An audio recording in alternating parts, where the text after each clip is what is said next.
Alhamdulillah alladzi arsala rasulahu bil huda wa dinil haqqi liyudhhirahu 'ala ad-dini kullihi wa kafa billahi shahida. Asyhadu an la ilaha illallah wahdahu la syarika lah wa asyhadu anna Muhammadan 'abduhu wa rasuluh.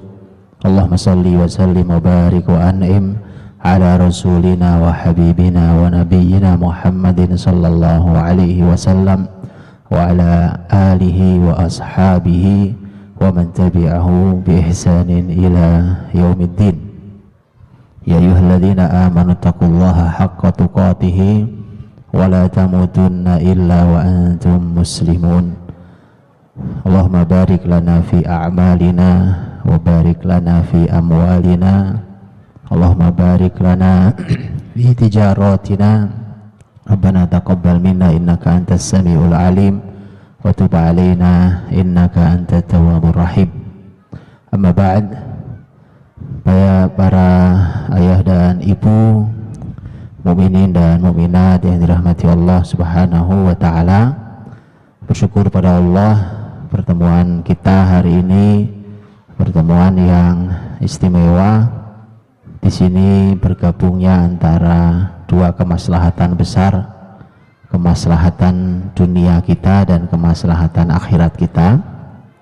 Dan sesungguhnya ini adalah bagian dari upaya ketika ilmu memanggil untuk diamalkan, maka kemudian kita mencoba mengamalkannya. Hanya saja memang karena Nabi SAW adalah orang yang hidup bukan hanya mengajarkan konten kebaikan, tetapi Nabi hidup penuh strategi. Itulah yang kita jalankan. Kita tidak hanya menjalankannya dengan sporadis, dengan terserah kita yang penting baik, tetapi kita juga sedang belajar ke Nabi dari mulai isinya sampai metodenya. Saudaraku, Bapak Ibu yang dirahmati Allah Subhanahu wa taala, alhamdulillah bersyukur pada Allah bahwa kita di sini bertemu untuk mendidik bersama anak-anak kita, meneruskan pengajian kita, dan hari ini kita membuka pasar kita. Dan tadi Ustadz Muhammad Iqbal, orang tua kita, juga sudah menyampaikan banyak hal. Walau tadi saya mohon maaf tidak bisa hadir karena saya tadi ada di madrasah. Satu hal yang istimewa dan saya pilih materi saya hari ini tentang inspirasi dari pasar Manakhoh. Pasar Manakhoh akan kita sampaikan sedikit, nanti lebih detailnya insya Allah di lain waktu, karena saya sendiri belajarnya belum selesai. Saya dapat buku wakaf dari Madinah yang saya pernah ceritakan dari Dr. Abdul Aziz Kaki. Ada buku yang harganya mungkin 1.500 real diwakafkan ke kita, dan salah satu jilidnya itu tentang Suq Manakhoh, pasar Manakhoh. Itu satu jilid sendiri, tidak terlalu tebal, tetapi inspirasinya luar biasa. Cuma mohon maaf karena saya ngajinya belum selesai, jadi ya saya menyampaikannya juga sebagian, karena saya bacanya agak lama, karena menurut saya setiap kata, setiap kalimat, setiap riwayat terlalu mahal untuk dilepas begitu saja tanpa inspirasi. Dan kita sebagaimana kebiasaan di Al-Fatih, kita punya kebiasaan bahwa ilmu yang sedang kita pelajari, kita akan coba untuk menjalankannya. Nah, Bapak Ibu dirahmati Allah, namanya Pasar Muslimin itu sebenarnya nggak punya nama, Pak. Nggak punya nama. Ini sebenarnya mirip dengan kotanya Nabi. Kota Nabi itu ya ada namanya, cuma bukan nama sengaja disebut gitu. Yang hari ini kita suka punya nama tapi nggak tahu kontennya. Umpamanya punya kota, ini kota namanya kota Depok, Saya tidak tahu apakah ada di sini yang bisa menerjemahkan Depok itu apa, maknanya apa, maksudnya apa dikasih Depok itu namanya. Terus ada toko, ada pasar, ada mall, kasih nama gitu ya. Uniknya adalah Nabi itu memberi nama pada benda-benda yang beliau punya, dari mulai kendaraannya, pedangnya, bahkan sampai piringnya ada namanya gitu ya. Kita nggak punya nama piring kita, itu ada namanya piring Nabi SAW. Ada Nabi punya piring besar, seingat saya namanya Nayyirah. Nayyirah itu artinya yang bercahaya gitu ya. Jadi semua namanya baik. Kota Nabi SAW itu yang menamai Madinah itu ya kita ya. Dan sampai kita nggak tahu sebenarnya Madinah bukan nama kota. Madinah itu artinya kota. Jadi kalau kota Madinah sama dengan kota-kota gitu. Ya, karenanya para ahli ilmu ada yang nyebut Al-Madinah An-Nabawiyah, kotanya Nabi. Saking nggak ada namanya, Pak. Ada Al-Madinah Al-Munawwarah, kota yang bercahaya, kan bukan nama itu. Walaupun sebenarnya ada namanya, karena Nabi ketika tahu bahwa sahabat tahu, semua orang tahu kalau Madinah itu namanya Yathrib. Yathrib itu kota yang bermasalah gitu ya. Maka Nabi SAW mengatakan hadhihi thayyibah, dalam riwayat lain hadhihi tobah. Thayyibah ataupun tobah itu artinya baik, jadi lawan katanya Yathrib. Tapi lebih pada seperti bukan sebuah nama, jadi seperti sebuah sifat, mengganti sifat yang tidak baik. Tapi oleh para ahli ilmu dimasukkan itu sebagai nama. Adapun pasar, Nabi nggak nyebut nama memang. Kalau pasar benar-benar nggak nyebut nama. Nabi cuma mengatakan hadza suqukum, ini pasar kalian. Dah, itu toh ya. Ini pasar kalian. Adapun dikenal menjadi suk Manakhoh, pasar Manakhoh, itu dikenal belakangan. Jauh masa sudah zaman Sulaiman Al-Qanuni. Jadi sudah zaman dinasti Turki Utsmani, itu baru dikenal dengan pasar Manakhoh. Kenapa Manakhoh? Ya, karena itu pun karena peristiwa. Karena manakh itu artinya tempat berhenti. Jadi kalau unta itu apa tuh namanya tuh? Duduk gitu, Pak. Apa bahasa kita yang unta duduk tuh? Ya gitulah, pokoknya unta duduk begitu tuh, berhenti. Nah itu namanya, tempat dia berhenti namanya manakh. Ya, tempat dia berhenti. Beliau disebut Manakhoh karena di situ tempat berhentinya dua kelompok besar, satu pedagang, yang kedua jamaah haji. Itu kumpulnya di situ dulu. Makanya pasar muslimin itu karena dia tuh tanah lapang gitu, maka dia menjadi banyak manfaatnya juga. Nah, tapi saya ingin sampaikan dari sejak awal berikut inspirasinya, mudah-mudahan menjadi inspirasi buat para ayah ibu dalam rangka membangun pasar kita sendiri. Ya, saya selalu terngiang-ngiang kalimat Pak Iqbal tentang memenuhi kebutuhan kita sendiri. Itu kalimat buat saya menjadi sebuah amanah yang harus saya jalankan, karena ini sebesar, karena kita akan bicara dari hulu sampai ke hilirnya, dari awal sampai kita ke pasarnya, dari produksi sampai ke pasar jualannya dan seterusnya. Itu memenuhi kebutuhan sendiri ya. Termasuk yang Pak Iqbal cerita kalau di rumah orang cabai, punya tanaman cabai sendiri gitu. Saya di rumah ada cabai mas saya, Pak, dikasih oleh Mas Saiz, dikasih satu pot, Pak. Satu pot cabainya gede-gede gitu. Saya pikir nggak pedes, ternyata pedes. Jadi cabainya gede-gede, gendut-gendut gitu. Itu Masya Allah nggak berhenti berbuah dia, Pak. Saya bilang subhanallah, ini nggak perlu beli cabai ini gitu. Baru satu pot. Nah saya pikir nih kalau punya 10 pot saya jualan, Pak. Bisa jualan cabai saya. Nah, kalau 100 pot jadi pengusaha saya, pengusaha cabai. Jadi kebayang bahwa kebutuhan memang kita penuhi kebutuhan kita sendiri ya, urusan dapur, urusan apa pun sendiri, termasuk urusan ini. Dan ini PR besar muslimin, Bapak Ibu dirahmati Allah. Perekonomian ini adalah merupakan ujian yang masih banyak saudara-saudara kita yang muslimin yang lain yang belum lulus ketika memasuki bab perekonomian. Maksud saya Ketika kita ngaji kita solid bareng-bareng, Masya Allah. Ketika berdakwah kita juga bareng-bareng. Begitu kita bisnis kita berantem. Jadi banyak yang belum lulus di sisi ini. Makanya saya sampaikan ke tim, ke teman-teman bahwa kalau di sini kita lulus, Masya Allah, ini barokahnya luar biasa. Ini barokah luar biasa. Karena Quran sendiri kan yang mengatakan bahwa wa innal khulata la yabghi ba'duhum ala ba'd, bahwa orang yang berserikat itu memang sering menzolimi satu sama lain. Ya, kecuali orang-orang beriman, dan itu sedikit. Nah, Bapak Ibu, jadi ketika Nabi masuk Madinah, masuk Yathrib itu kan ternyata pasar itu merupakan salah satu perangkat awal yang harus dibuat.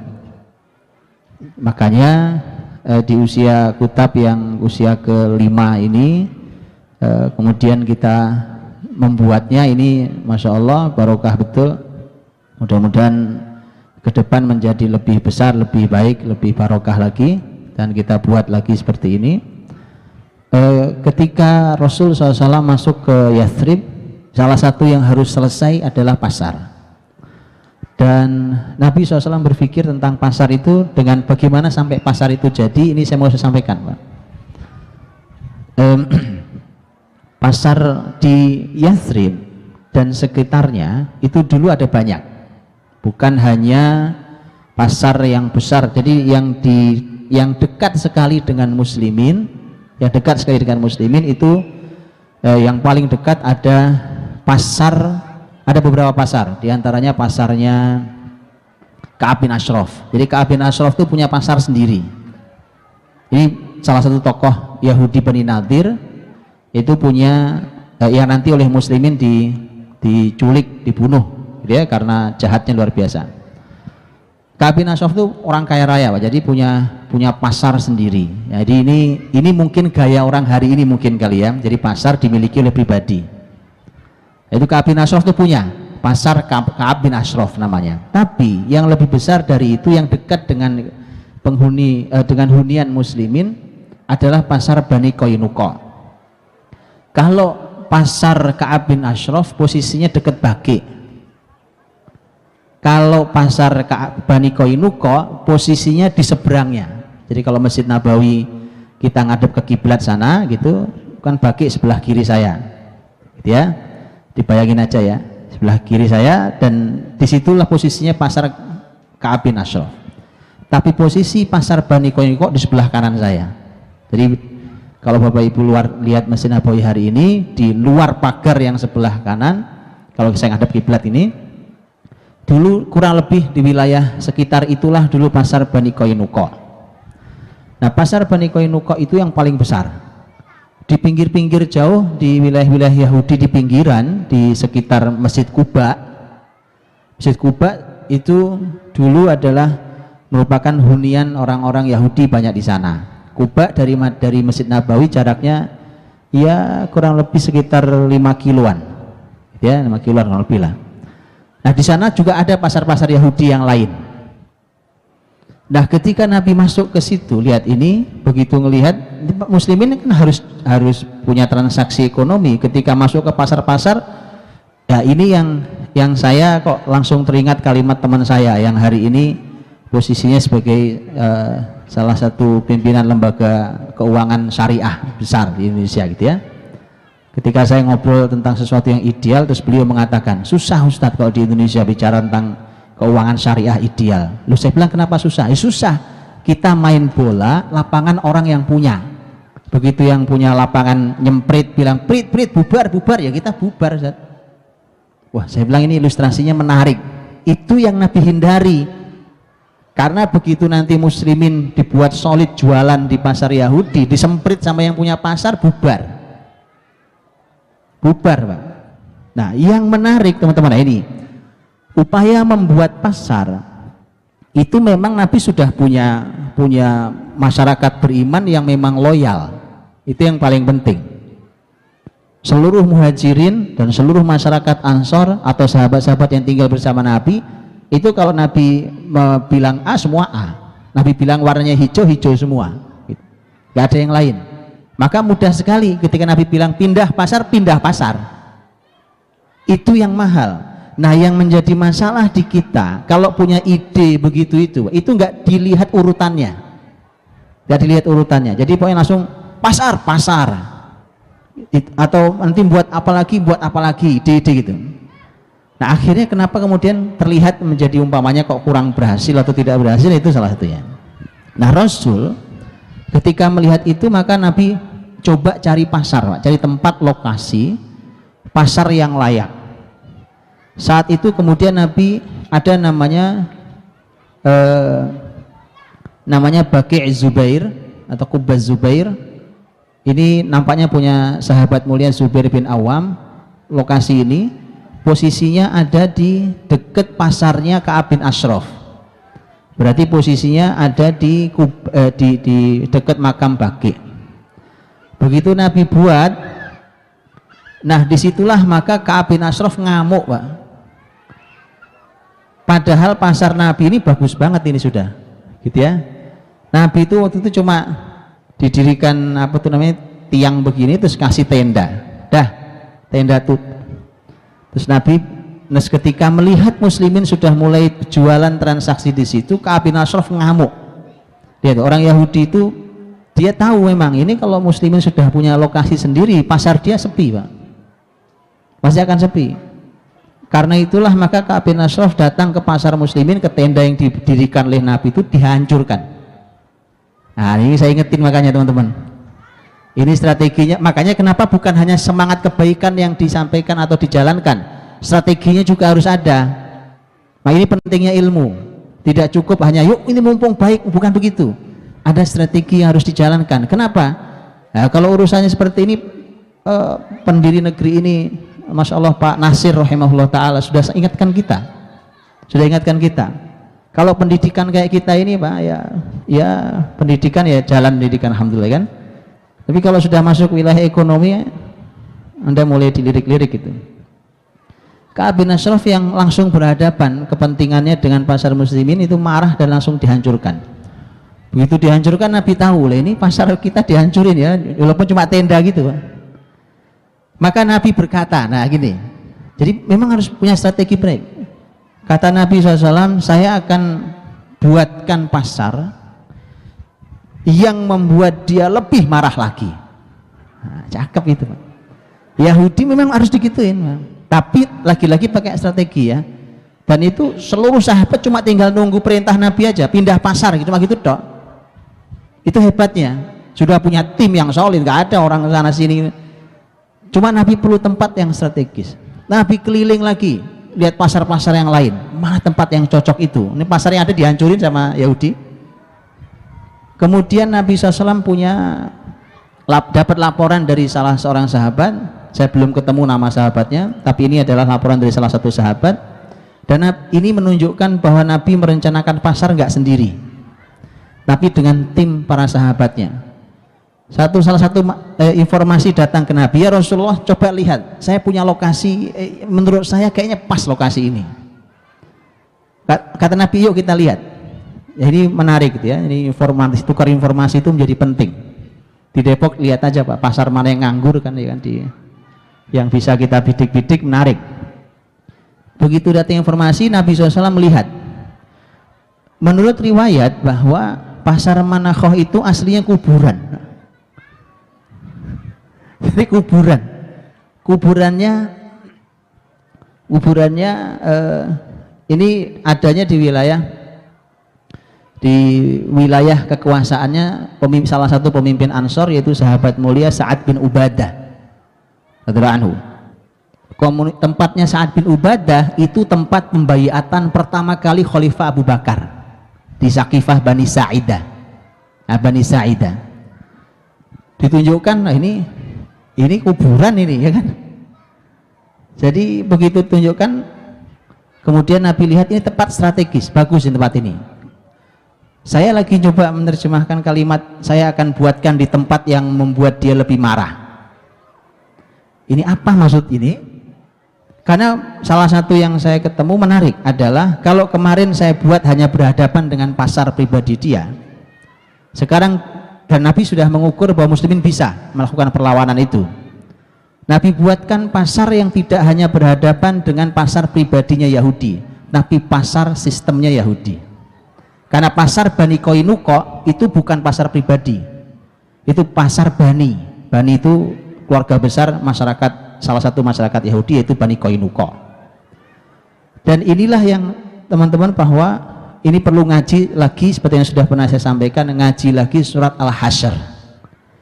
Surat Al-Hasyr nanti walaupun ya Al-Hasyr adalah Bani Nadir, tapi menjadi satu kajian yang menarik. Maka kemudian Nabi buatkan berhadapan persis, ya, berhadapan persis. Nanti teman-teman yang umroh atau haji mohon dilihat, gitu ya. Alhamdulillah jamaah umroh sejarah saya bawa ke tempat itu dekat, ya, dekat, tinggal ada di samping. Sampai sekarang alhamdulillah oleh pemerintah Saudi diabadikan sejak zaman Raja Abdullah. Sejak zaman Raja Abdullah yang sudah meninggal, Raja Abdullah bahkan sebelum Abdullah, karena waktu itu Abdullah masih jadi Perdana Menteri, itu dia mengeluarkan keputusan agar pasar bekas, pasar Manakhoh, pasar muslimin itu harus dibiarkan, tidak boleh dibangun gedung, karena dalam perencanaannya waktu itu sudah mau dibangun gedung, tidak boleh dibangun gedung. Waktu itu Abdullah belum raja. Abdullah mengingatkan terhadap hadis Nabi SAW, diingatkan ada pesan Nabi agar pasarku ini tidak dibangun. Itu diingatkan oleh Abdullah ke perencanaan pengembangan Madinah, dan alhamdulillah sampai sekarang disisakan, walaupun kecil sekali, tapi disisakan, paling enggak buat kenangan, ya kan. Dan masih buat jualan kayak begini sampai sekarang, tulisannya Mabasit Al-Manakha, Mabasit Manakha. Jadi untuk ya jualan begini, jualannya juga nggak ada, yes, cuma tenda begini, ya kan, orang juga jualan kayak kita jualan di meja-meja itu. Nah, Rasulullah SAW begitu melihat lokasi itu, kemudian nanti Nabi diskusi dengan masyarakat setempat, karena itu ada kuburan yang harus dipindah juga, ada kuburan segala macam, dan tapi kemudian disepakati, disebutkan bahwa waktu itu lokasinya dari mulai rumahnya Ibnu Abi Dhi'ib sampai rumahnya Zaid bin Thabit, bentang pasarnya itu waktu itu. Tapi nanti pasar ini luas sampai Thaniyatul Wada' yang di, susah saya jelasinya, pokoknya begitulah ya. Dapat belakangnya Gunung Sela'. Gunung Sela' itu Khandaq, kalau tahu Khandaq ya. Tapi kalau jamaah haji umroh lewat Khandaq itu lewat depannya, bukan lewat belakang. Nah, ini bagian belakangnya. Terus pokoknya begitulah ya. Nanti kapan-kapan kita ke Madinah saya tunjukin. Begitulah kira-kira. Nah, nanti biar ngukur kita, karena saya lagi nyari coba ukuran pasnya. Sampai saya coba bandingkan berapa luas pasar, berapa luas kota Nabi. Kalau ternyata diduga luasnya sama atau hampir sama, ini akan menunjukkan betapa pentingnya perekonomian itu, perekonomian pasar. Begitu kan? Semisal umpamanya atau hampir sama. Saya dapat angkanya tapi belum, saya ada sesuatu yang saya perlu meyakinkannya lagi. Tapi intinya bahwa itu, kalau saya gambar kotak saja nih, saya gambar kotak nih. Kalau saya gambar kotak begitu, gitu ya, ke sana ke utara, ke sini ke selatan, gitu ya, utara selatan. Maka pasar itu kalau dibikin kotak ini nih, ini bagian utara, ujungnya sana Gunung Uhud, ke selatan sini kiblat Masjid Nabawi, ya. Maka bagian dari mulai Uhud sampai ya kurang lebih hari ini adalah perempatan jalan bagian belakang pojok Masjid Nabawi yang itu adalah bagian biasanya muslimin latihan berkuda. Latihan berkuda, latihan jihad, ketangkasan itu di situ. Dan setelahnya langsung, jadi nyambung begitu, setelahnya langsung itu adalah pasar Manakhoh. Pasar Manakhoh. Di depannya itu adalah yang masih kita lihat hari ini yang disebut dengan Masjid Abu Bakar, Masjid Ali, Masjid Umar itu dulu sebenarnya tidak ada masjid, itu dulu adalah lapangan lapangan yang biasa dipakai oleh Nabi Shallallahu Alaihi Wasallam dan para sahabat untuk biasanya sholat id, sholat istisqa. Nah itu di situ, itu dulu lapangan-lapangan. Baik, nanti di depannya lagi kurang lebih di sebelah lagi, nah itulah pasar Bani Qainuqa nantinya. Jadi pasar Nabi SAW itu memang multifungsi akhirnya, karena ternyata Nabi SAW suka duduk di situ. Nabi kalau keliling-keliling pasar bagaimana dalam riwayat, kemudian mengontrol apa yang salah secara syariat dan seterusnya. Nanti ini yang menjadi cikal bakalnya ihtisab, pekerjaan yang tugasnya mengontrol pasar, muhtasib. Ya, tentu pengontrol pasarnya bukan preman. Ya, beda sama, saya nggak tahu kalau pasar hari ini siapa yang ngontrol. Bukan preman, justru pengontrol pasar muslimin adalah orang yang sangat paham syariat. Ini bedanya barokahnya pasar dan lain. Kenapa? Karena pasar dalam Islam, Nabi sendiri yang menyampaikan syarru biqa'il ard al-aswaq. Tempat paling buruk di muka bumi ini pasar. Nah, tapi waktu hadis ini saya bacakan, ada seorang yang punya usaha begitu ngamuk-ngamuk ke saya, Pak. Nah ini Ustaz, begini-begini nih bikin muslimin gak maju ini. Ini hadis-hadis begini nih. Saya bilang, Pak, dulu hadis ini dibacakan Nabi di depan pengusaha-pengusaha besar. Abu Bakar, Umar, Utsman, Abdurrahman bin Auf, Tolhah, Zubair, Sa'ad, orang-orang besar dalam masalah bisnis. Tapi nggak ngamuk kayak Anda. Mereka pahami betul dan mereka kuasai pasar. Hari ini kita ngamuk dan Anda tidak kuasai pasar. Itu bedanya, Pak. Jadi sahabat pahami betul, pasar ini ada sisi sangat bahaya. Ini bukan satu-satunya hadis tentang bahayanya pasar, gitu ya. Tetapi pasar juga merupakan sumber kebaikan yang luar biasa. Karenanya muslimin harus ambil dan kuasai pasar dunia itu. Sesungguhnya ini merupakan peringatan, bukan suruh berhenti, peringatan. Kalau masuk pasar mohon yang hati-hati, dan karena di situ orang bisa melakukan semua bentuk kejahatan di pasar itu. Karenanya kemudian selalu di pasar muslimin ada tugas muhtasib atau muhtasibah itu. Jadi tugasnya ngontrol pasar, yang itu seperti Nabi dulu jalan-jalan ke pasar, itu tugasnya ngontrol. Transaksi dilihatin Nabi kan jalan, kadang-kadang ada barang itu Nabi masukin tangannya, Nabi iseng-iseng juga, namanya controlling kan begitu. Di audit, dikontrol semua. Nabi masuk, kata Nabi, loh kok begini nih? Nabi kadang-kadang kalau nggak paham nanya ke orang, nanya, korma itu kalau basah sama kering kalau ditimbang sama apa enggak? Ya enggak sama ya Rasulullah. Dan Nabi ingatkan ini salah, begini ini salah. Nabi ingatkan, man ghasyana falaysa minna, yang nipu bukan bagian dari kami. Jadi kontrol yang dilakukan.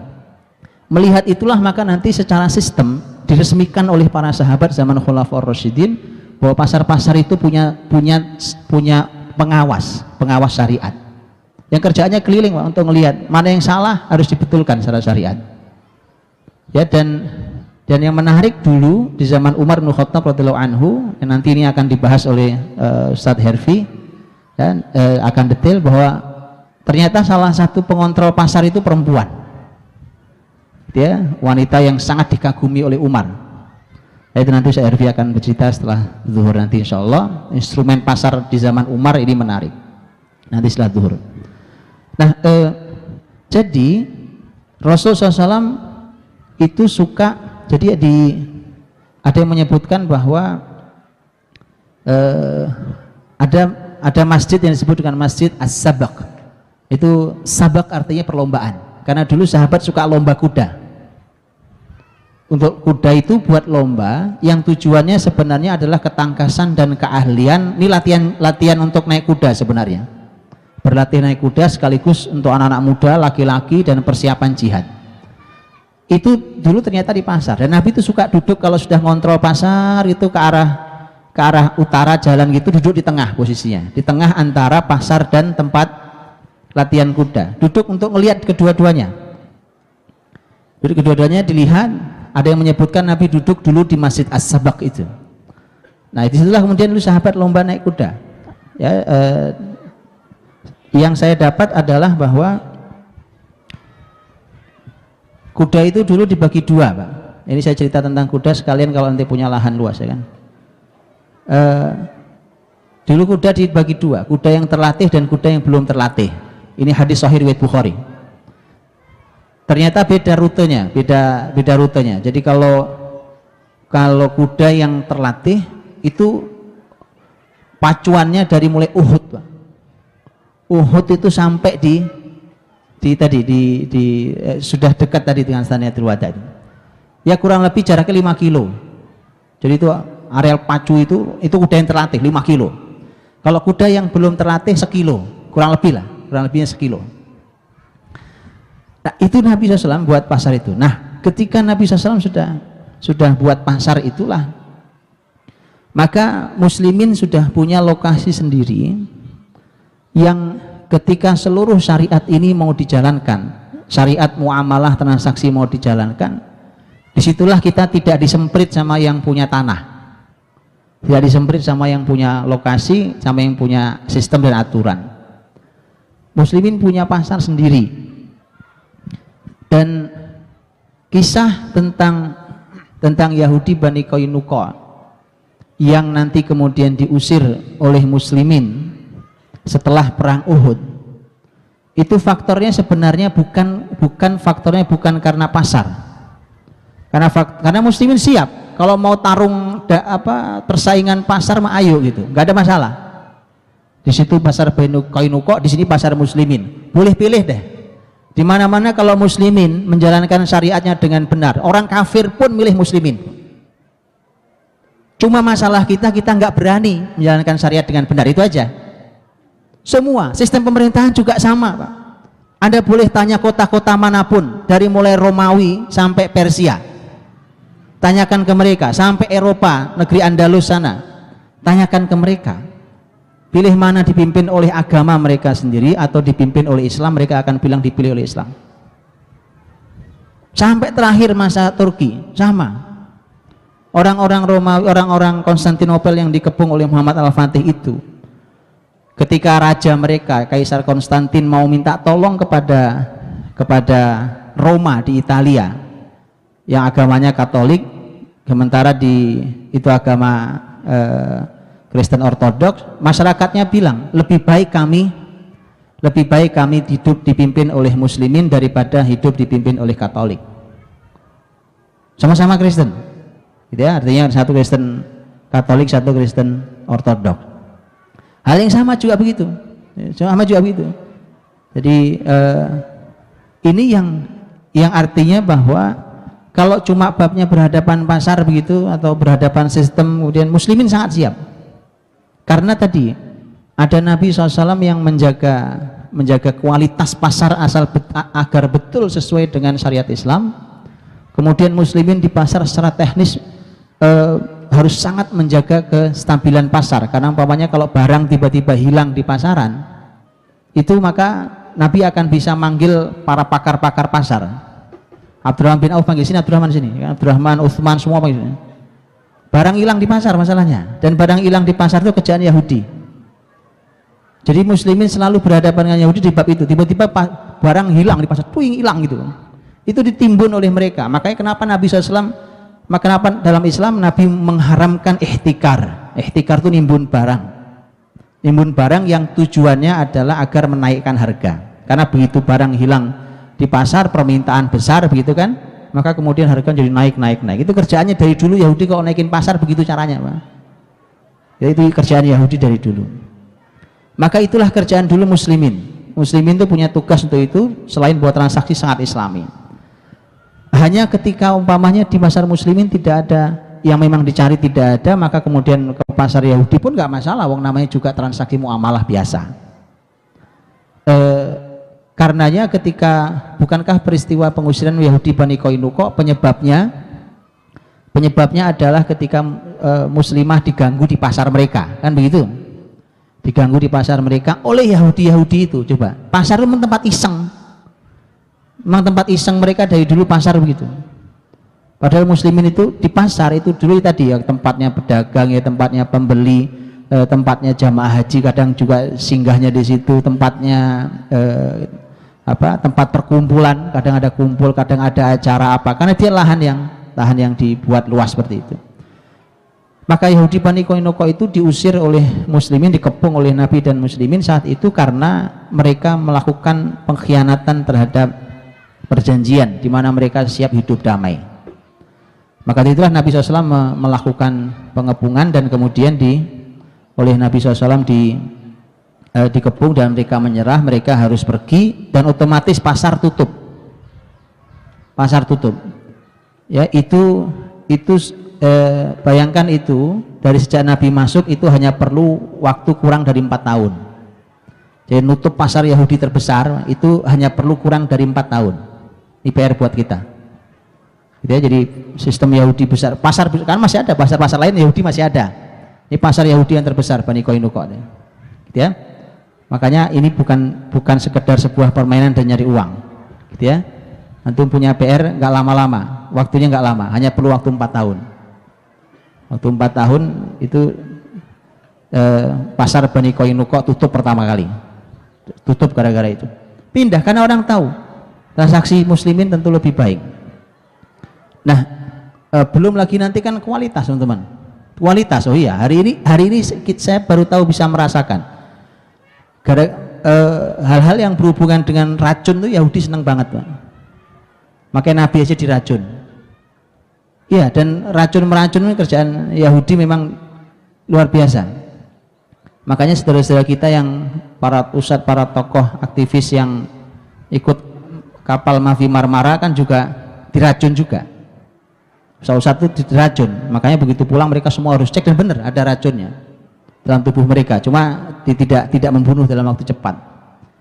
Nah, maka dari itulah kemudian begitu ke pasar muslimin kan nyaman, Pak.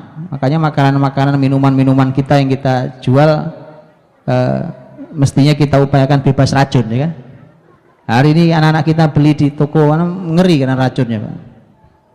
Ya. Dan itulah belum transaksinya, belum kualitas barangnya, belum caranya, belum adabnya, belum segala macamnya.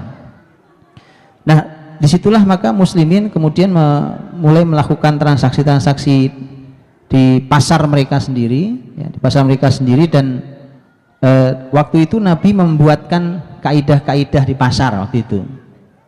Dan perlu dipahami bahwa pasar Manakho itu adalah wakafnya Nabi.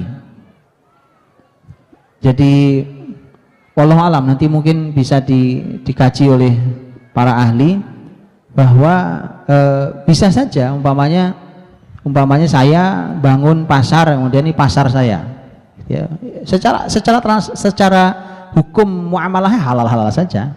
Saya punya tempat, saya bangun, umpamanya kemudian saya persilahkan siapapun yang jualan di sini sah-sah saja, atau nyewa tempat segala macam sah.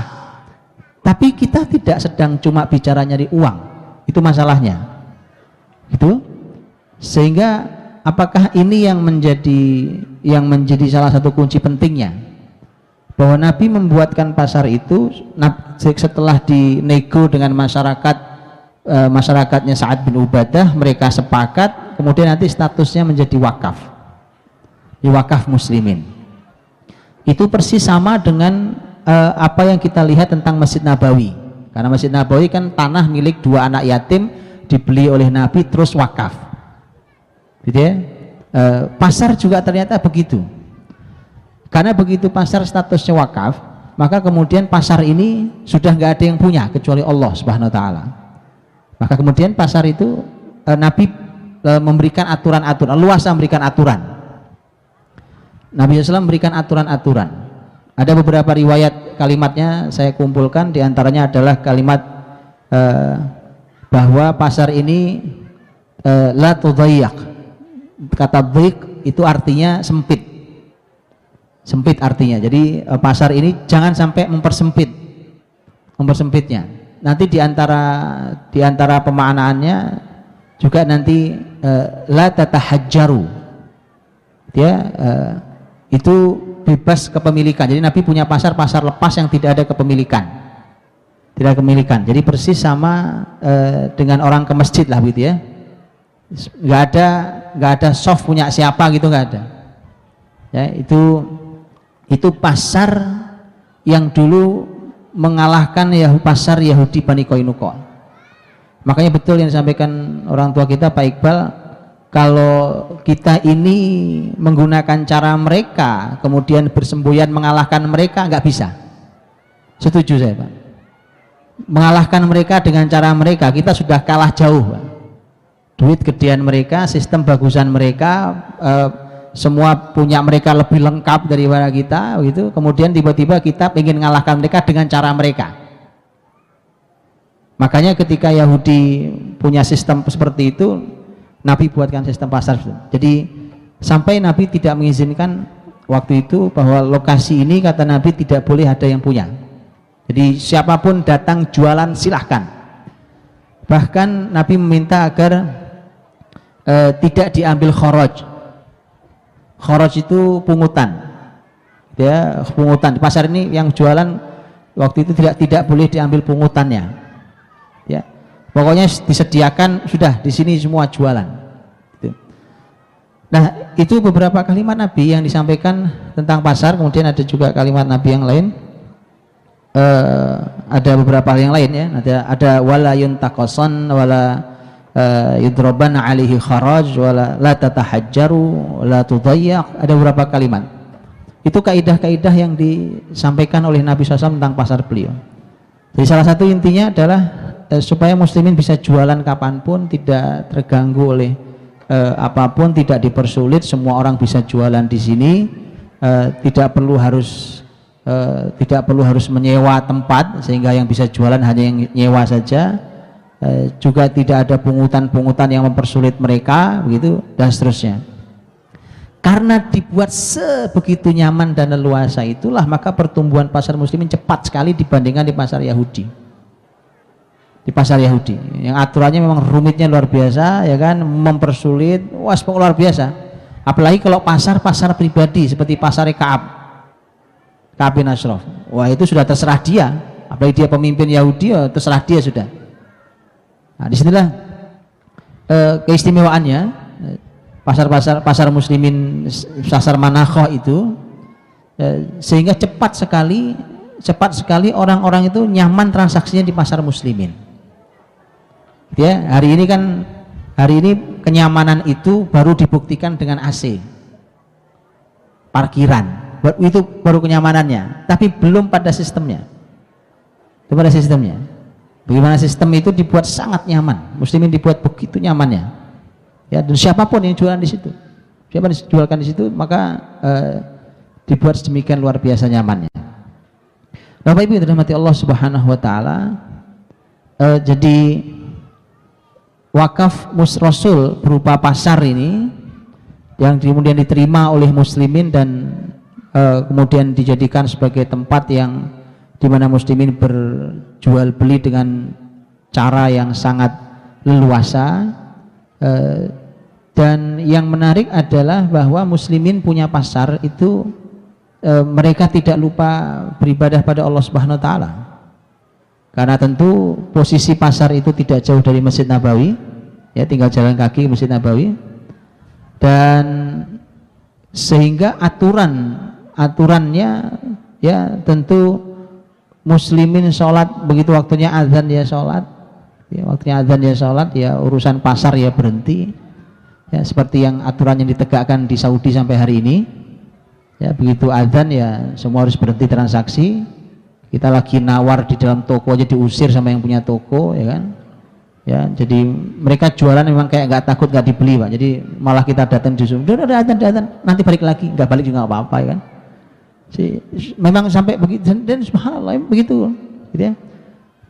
Karena ini Allah sudah ingatkan di Quran, kan saya pernah bahas dalam surah An-Nur itu, rijalul la tulhihim tijarah wala bai'an dzikrillah wa iqamis shalah wa ita'iz zakah yakhafuna yawman tataqallabu fihil qulubul absar.